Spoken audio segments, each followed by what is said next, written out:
Bonjour à toutes et à tous, si vous nous rejoignez, alors attention, vous venez de l'entendre, l'Amérique avec Myriam Sera. Pourquoi? Tout simplement parce que Myriam a décidé de nous emmener à Philadelphie. Alors là-bas, il a un lieu absolument unique au monde, c'est une sorte de musée. C'est un ovni. Alors, c'est un ovni, c'est un mélange entre l'art naïf, enfin c'est surtout, d'abord et avant tout, un artiste que vous allez nous présenter, oui, Myriam. Bonjour. Un artiste, bonjour Thomas, bonjour à tous. Un artiste, c'est un doux excentrique.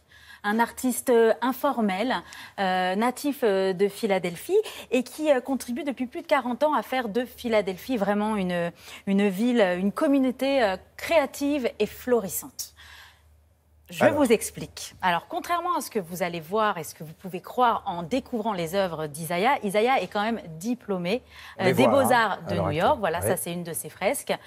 Il connaît le monde de l'art par cœur, il connaît les artistes par cœur, les artistes classiques. Mais ce qu'il va nous proposer, lui, c'est un univers tout à fait délirant, un univers qui lui est propre, bien personnel.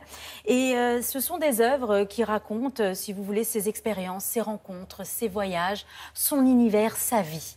Donc ce sont des œuvres, voilà, on le voit, Isaiah. Et à côté de sa mosaïque. Et lui-même le dit que c'est un excentrique. C'est pas moi, enfin je me permettrai pas de le dire, mais c'est vraiment ça. C'est un personnage. C'est un personnage qui, à travers ses œuvres, alors c'est des œuvres qui sont composées de mosaïques, mais pas que. Beaucoup de matériel de récupération. Ça peut être des toilettes, des roues de vélo, des poupées, voilà, des petits messages aussi en hommage à l'art, en hommage à sa femme, en hommage à sa mère, en hommage à tout le monde, à des artistes qui ont été visionnaires comme Marcel Duchamp par exemple.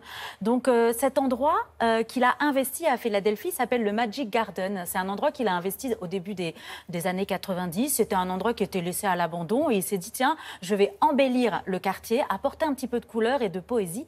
Et depuis, cet endroit est devenu un musée que je vous propose de découvrir. Mais il a aussi investi avec son art les rues de la ville. Donc je vous propose de découvrir tout ça et de découvrir Isaiah. Something's burning, I can't figure out what. It's either lust or a cloud of dust. Judgment is clouded, must just be the powder from the power of love. But I'm in something I don't know how to get out of. Left my girl in the house alone. My soon-to-be spouse is and the further I walk, the louder.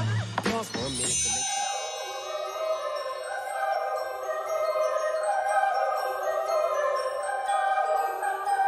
This is not a crazy house. Ce n'est pas une maison de fou ici, bien au contraire.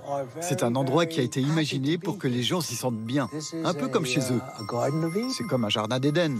Mais c'est aussi un joyeux bordel, composé de briques et de brocs, de poteries cassées, de bouteilles. Marcel Duchamp m'a beaucoup inspiré, parce qu'il avait beaucoup de choses à exprimer, bien qu'il ait peu produit. Il m'a fortement inspiré. Life is all about you. And not at all about you. Voici mon autoportrait. Je tiens dans mes mains mes outils de travail, ma lime, mon tournevis, mon marteau, ma perceuse. Parce que l'idée à l'époque était de construire une maison. Je travaillais comme un ouvrier. J'ai donc voulu représenter cet autoportrait avec les mains d'un ouvrier, les bras d'un ouvrier, comme le dieu hindou Shiva. Je me représente sous différents aspects.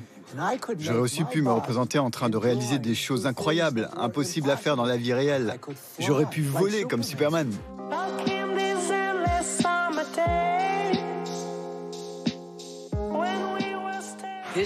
Voilà comment je commence une œuvre. Je casse des morceaux de faïence que j'ai dans mon atelier. J'en ai des milliers. Je suis prêt à décorer les murs du monde entier. Alors, vous voyez, j'ai encore beaucoup de travail qui m'attend. Lorsque j'achève une œuvre, je vais faire une sieste.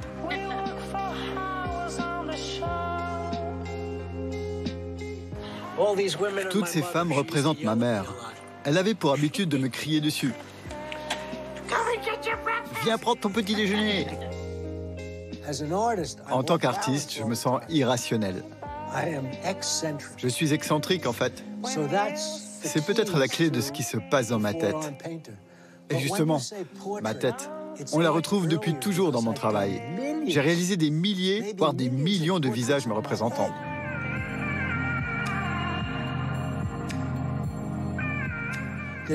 Il n'y a pas de mots pour comprendre ou interpréter mon travail. C'est comme un grand livre ouvert que chacun peut feuilleter à son rythme. Mes œuvres sont des expériences. Il faut venir ici pour les ressentir. Mon travail parle à vous tous, quelles que soient vos origines. Mon travail parle aux esprits.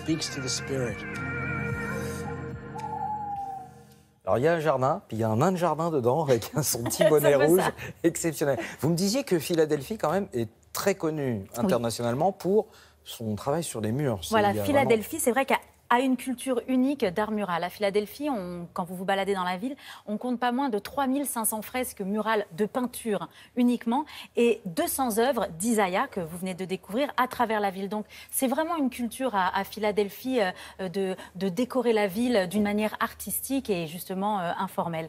Et je fais juste un petit clin d'œil à un artiste qui s'appelle Raymond Isidore avec la maison Picassiette qui est dans le même genre et qu'on peut visiter du côté de Chartres. Du côté de Chartres. Bien entendu, vous retrouverez les détails sur notre site, sur votre site préféré de Télématin.